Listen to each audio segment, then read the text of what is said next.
Hello students, welcome to वेदेतो classes. पहला chapter है पॉलिटी का, क्लास 7 का एनसीईआरटी की बुक है। हम देख रहे थे पिछले वीडियो में डेमोक्रेसी इन इंडिया, इंडिया में डेमोक्रेसी कैसे फॉलो, इक्वालिटी को देख रहे थे, sorry.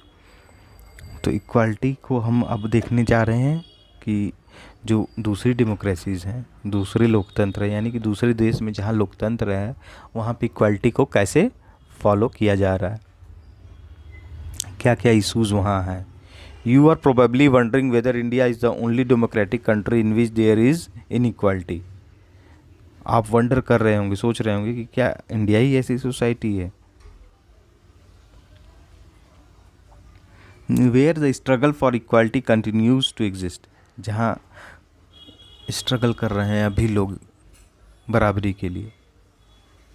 The truth is that, पर सत्य क्या है, in many democratic countries around the world, the issue of equality continues to be the key issue around the community's struggle. So, for example, the United States of America, the African Americans whose ancestors were the slaves who were brought over from Africa continue to describe their lives today as largely unequal. यानी कि America में जो रहते हैं slaves, पहले आए हुए थे, यानी कि black,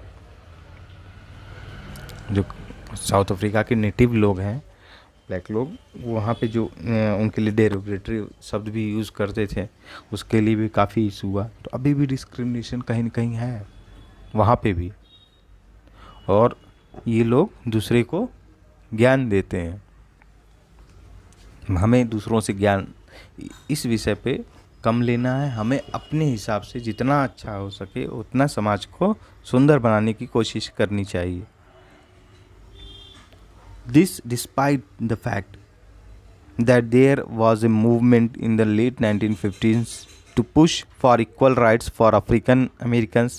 Prior to this, African Americans were treated extremely unequally in the United States and denied equality through law. इनको ये सारी चीज़ें डिनाई की जाती थी।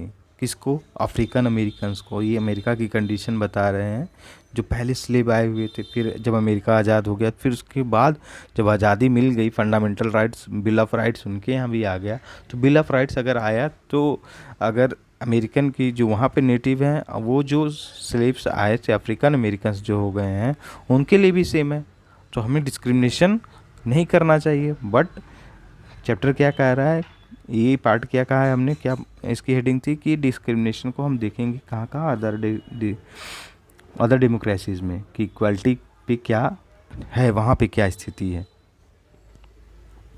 For example, when travelling by bus they either had to sit at the back of the bus और get up from their seat whenever a white person wish to sit. अब इतना discrimination कि बस चल रही है, वो बैठे हुए हैं, तो कोई गोरा इंसान आया तो उनको उठना पड़ेगा सीट देने के लिए।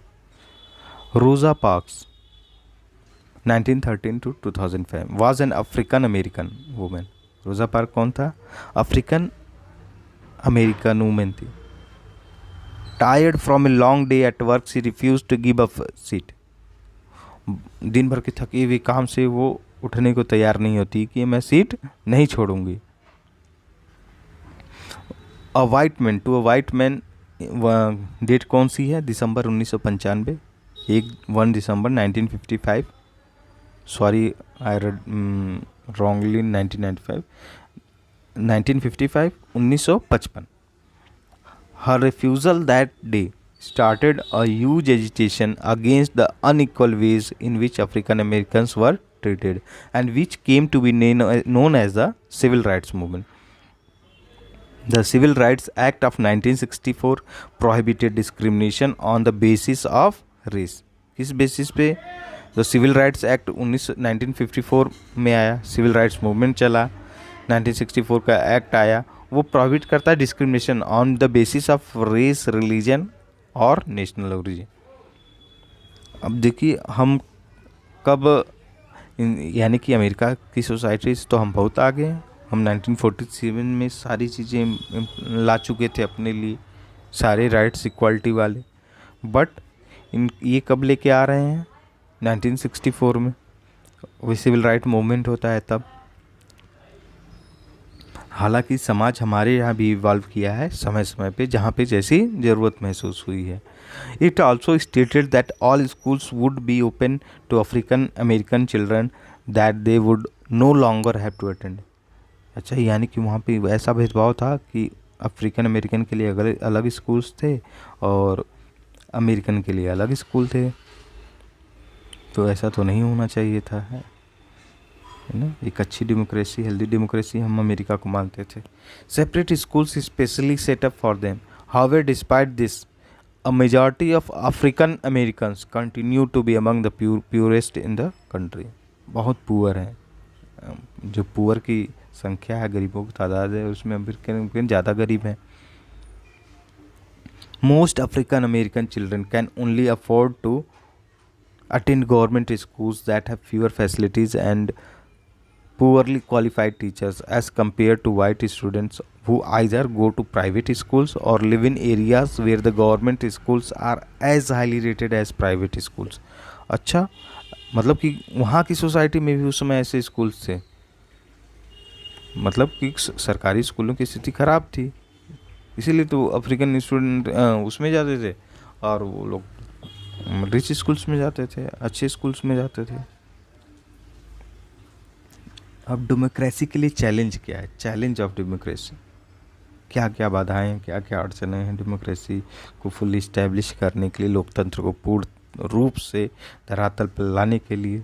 No country can be described as being completely democratic. कोई भी कंट्री कम्प्लीटली डेमोक्रेटिक नहीं है, ना हो सकती है। There are always communities and individuals trying to expand the idea of democracy. बहुत सारी कम्युनिटीज़ हैं, individuals trying to expand the idea of democracy and push for a greater recognition of equality on existing as well as new issues। अब इस statement को हम आराम से देखते हैं। There are always communities and individuals trying to expand the idea of democracy. वो क्या कर रहे हैं? कोशिश कर रहे हैं जो डेमोक्रेसी, लोकतंत्र की आइडिया है उसको और वाइडर करने के लिए उस अम्ब्रेला में, ताकि और भी कुछ अच्छी चीज़ें उसमें समाहित की जा सके, उसके अंदर लाया जा सके उन अच्छी चीज़ों को। And push for a greater recognition of equality. अब बराबर करने के लिए समाज में सबको तो कुछ न कुछ अलग करना पड़ेगा। अब कोई सोसाइटी ऐसी है कि जो हमेशा अशिक्षित रहे, तो उसको शिक्षा में लाने के लिए उसको लिए रिजर्वेशन हम देंगे, तो ये गलत चीज़ नहीं है। Central, there are always committees हो गया। Central to this is the struggle, central to this is the struggle for the recognition of all persons as equal and for their dignity to be maintain. सभी इंसानों के लिए dignity, समानता का अवसर और उसको मेंटेन किए रखना, करना, ये सारा सबका दायित्व है। Constitution to central government, to state government, to local authorities, we as a society as well. In this book you will read about how this issue of equality affects। अच्छा, ये किताब मेजरली फोकस करेगी, यानी कि एक fundamental right हमारा जो कि इक्वालिटी है, right to equality. As you read these chapters, think about whether the equality of all persons and their being able to maintain their dignity is upheld। अब सारी चीज़ें हम वही पढ़ेंगे अब आगे आने वाले चैप्टर्स में। अच्छा, एक आर्टिकल 15 का कुछ हिस्से दिए हुए हैं इन्होंने, उसको हम देख लेते हैं, फिर ये चैप्टर आपका ख़त्म हो जाएगा। फिर अगली क्लास में हम दूसरा चैप्टर करेंगे। Prohibition of discrimination on grounds of religion, race, caste, sex और प्लेस ऑफ बर्थ। 2 बार हमने इस चैप्टर में देखा, 2 बार स्टेटमेंट आया था और ये तीसरी बार, यानी कि अब तो हमें ये याद हो गया। फिर पहला क्या कहता है? The state shall not discriminate against any citizen. State किसी भी सिटीजन से डिस्क्रिमिनेशन नहीं करेगा।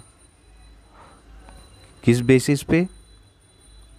Religion, race, caste, sex, place of birth और एनी ऑफ देम। किसी भी कारणवश राज्य, चाहे वो सेंट्रल की गवर्नमेंट हो चाहे स्टेट गवर्नमेंट हो, कोई भी किसी प्रकार का डिस्क्रिमिनेशन नहीं कर सकता है। No citizen shall on grounds only of religion.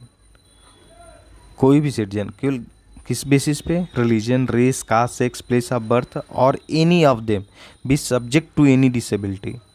इसके बेसिस पे कोई भी डिसेबिलिटी, लाइबिलिटी, रिस्ट्रिक्शन और कंडीशन विथ रिगार्ड टू, किसके रिगार्ड में, access to shops, public restaurants, hotels and places of public entertainment, the use of wells, tanks, bathing ghats, roads and places of public resort maintained wholly or partly out of state funds are dedicated to the use of the general public. केवल private property में हम entry नहीं कर सकते हैं, बाकी state funded property हो या फिर प्योरली गवर्नमेंट ओन प्रॉपर्टी हो, तो उसमें तो सभी लोग फ्री हैं, सब लोग जाएंगे। हम तो वहाँ पे कहीं डिस्क्रिमिनेशन नहीं देखते हैं। सपोज़ कोई भी घूमने की जगह है जहाँ गवर्नमेंट मेंटेन कर रही है, उसको एसआई मेंटेन कर रही है, वहाँ पे सब लोग तो जाएंगे घूमने के लिए।